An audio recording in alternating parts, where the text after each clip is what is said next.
Digitalization comes along with the increasing ability and the increasing need to connect companies across their boundaries in digital value networks. What is a digital value network? Well, what we see here very schematically are different companies in different tiers. At the top you have for example, automobile manufacturers, then you have tier 1 suppliers, tier 2, tier 3 and so on suppliers, not depicted here in this schematic representation, up to the more raw material producers. And in each of these different stages you have multiple companies. They might be interlinked and they deliver value across a traditional value chain here running from top to bottom and then to the customer. And in a value network, this traditional value chain gets more and more networked, it's more complex, it's not as stringent, it's not as sequential as in a pure value chain. And there's specifically two types of collaboration, of cooperation, which I want to briefly touch upon here. One being the vertical collaboration, the other being the horizontal cooperation. The vertical collaboration is across different stages of the value chain, so a supplier closely collaborating with a customer. The horizontal cooperation is within the same step of the same stage of the value chain, so two suppliers cooperating with each other. Both of these forms can have various advantages but also come as challenges, because obviously you have different competitive interests if both are on the same stage of the value chain. And if they are customer and supplier, then they at least have different interests regarding the price. So in these value networks we have co-opetition. We have cooperation and competition at the same time. If you put the two words cooperation and competition together, you get co-opetition. So what are characteristics of value networks?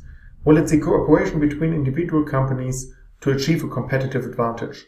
Not between the two of them, but jointly, if they join forces, having a competitive advantage over others which don't join the cooperation.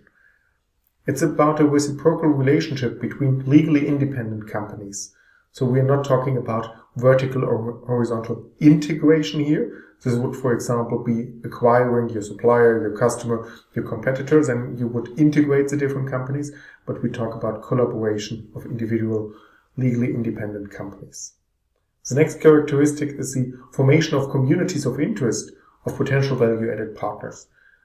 In the schematic diagram at the bottom of the slide, you see cooperation between two firms in the same stage across stages. But obviously, if we talk about value networks, this cooperation can be much larger than only bilateral. And the goal of such value networks is typically the creation of sustainable economic added value. And I want to highlight one very specific point in that which relates closely to digitalization. Data is key in times of digital transformation. And so the collaboration between different companies in a value network typically involves the sharing of data, the mutual usage of using data, and trustful data exchange, because you need the trust if you want to open up your data to someone else. The trustful data exchange is based on two partially contradictory requirements. For one, we have the ongoing extensive access to data from suppliers, customers, partners, and so on, which is required for data analytics, for machine learning, for artificial intelligence. So you need to be open about the data to get the benefits from the data. But on the other hand, protection of the tacit knowledge in the data is necessary to maintain a competitive advantage. So on the one hand, you want to be open about the data, you want to share the data to gain the benefits. On the other hand, you want to protect the data, you want to keep it for yourself to protect your know-how. And this is a conflict where you need to find the right trade-off and the right measures for opening up and at the same time protecting the data. Let's be more specific with an example. What you see here are photos from a tooling machine, from milling tools used in this tooling machine on the left-hand side, and then on the right-hand side from a manufacturing process, a milling process which uses the tools in the machine. And so if data flows from left to right, from the suppliers of the tools and the machines to the customers and operating the manufacturing process, then this could be, for example, data on quality, on deviations from standard norms and so on.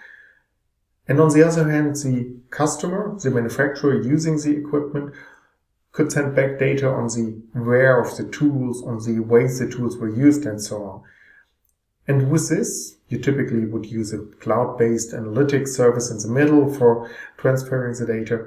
This opens up opportunities for cooperation between these companies if they open up data beyond what's traditionally done. Let's look at some exemplary potentials. From the supplier side, the left-hand side of this chart, well, you could, for example, do an optimization of quality, or you could develop new business models. If you know exactly how your tools are used by your customers, then you can improve the tools so that they better serve the customers the next time. And for example, you could go from unit sales to pay-per-use business model or so like. And from the customer perspective, on the right-hand side of the chart, the company operating the manufacturing process, well, you might need to use less material if you know better how long the milling head will be operational or the like. You might have reduced processing time. You might have automated inline quality control. So these are some of the benefits which you can achieve if you share data across different stages of the value chain here. But these benefits go along with risks. On the supplier side, for example, this influence about your know-how or influences about your pricing, and your customer could use that against you or to support other suppliers who are in competition with you. And from the customer side, there might be, for example, the disclosure of component geometries. If the product is already on the market, that might be not that big of a problem. But if you're still in the development phase of the product, you might not want everybody to know what your new product will look like once it comes to the market. Or it could be a disclosure of capacity utilization, which could be an indication for your upcoming financials and which would then be interesting for your stock prices alike. So there are risks because the data you want to share for getting the benefits also contains information which you don't want to disclose. So as said before, the trustful data sharing is based on these two sometimes conflicting requirements. And how can we think about that a little more graphically? Well, here's a value chain of the data flowing from the sensors, which are, for example, attached to the manufacturing machinery, or from the engineering, and think about Industry 4.0, where we talk about the digitally integrated engineering, so you get data from the sensors and from the engineering. And this data is then used in statistical analyses and machine learning and artificial intelligence applications. And this might lead to operational benefits like longer usage of the tools, less material, shorter processing times, and the like. And these operational benefits hopefully transfer to economic potentials. This is a good side, this is a benefit side you want to have.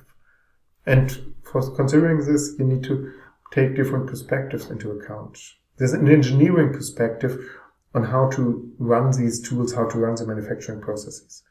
There's an IT perspective in that, on thinking about how to collect the data, how to store the data, how to process, how to share the data. And there's a business perspective in that, taking especially two perspectives. The first question from the business perspective is how to realize the potentials, the operational benefits, the economic potentials from data exchange without know-how infringement. Because as soon as you release the data, you see this other flow there, which we don't want to have. That's why it's crossed out. You might disclose trade secrets, you might disclose your know-how, and this might lead to economic disadvantages, and you don't want to have that. So this is one of the business questions, how to avoid that. The other question is, are the potentials, the economic benefits, sufficiently high to justify the cost? Because attaching sensors there, setting up the IT infrastructure for collecting the data, storing, transforming, sharing, and so on the data obviously comes along with costs. And you need to see whether the economic benefits from better manufacturing processes, higher quality or the like, outweigh these costs. And you need to think about who really has the benefits. Is it, for example, the customer, while the supplier has all the costs? Then you obviously need to share the costs and the benefits so that it's mutually beneficial for all. Adler et al. Just recently suggested a process how to tackle these different questions. They start with saying, well, first you need to consider the objectives you want to achieve and the use cases you have for gathering the data, sharing the data, analyzing the data. It's not all alike, it's very context, it's very use case specific. Then in a specific context and use case with a specific objective, you need to think about the data and the knowledge. So which data should be shared among different companies and what's the knowledge ingrained in this data. And knowledge in the data might be good because you want to share the knowledge. Knowledge in the data might be bad because you want to protect the knowledge. So you need to think about the data and knowledge to exchange. And from that, there are two streams. For one, it goes for the benefit side. It's about the analytics you want to do on the data, about building statistical machine learning models from the data to get towards the benefits. On the other hand side, there's the protection requirements and the protective measures, where you think about how valuable is this knowledge for me, how strongly do I need to protect it, and how can I do it, which technical, which organizational, and so on measures are available for that. Then you integrate these two streams again in an integrated techno-economic decision, where you weigh off the benefits against the protection requirements and potential for protection, and then you go to implementation, monitoring, and control, and cycle back to the objectives and use cases. And let me, to finish up this video, briefly talk about the data and thinking about different amounts of data, different types of data to share. Well, first is all potentially available data. This is the largest circle we see here in this slide occur. Only a subset of this potentially available data is truly available, either from sensors or from the engineering side. But you don't get all the data which you might potentially want to have. And then you need to think about which sensors to attach to the machinery and so on. Then still a different set is the potentially relevant data for data exchange. You see that it's less than all potentially available data. It spans some available data, but there are also areas which you might want to potentially exchange, but you don't have. There again, you need to think about acquiring more data for opening up to potential data sharing. Still another set is the truly relevant data. It's different, it's a subset from the potentially relevant data. So when you start with this thought process, you might think that a lot more variables, a lot more sensor measurements, a lot more data is valuable for sharing.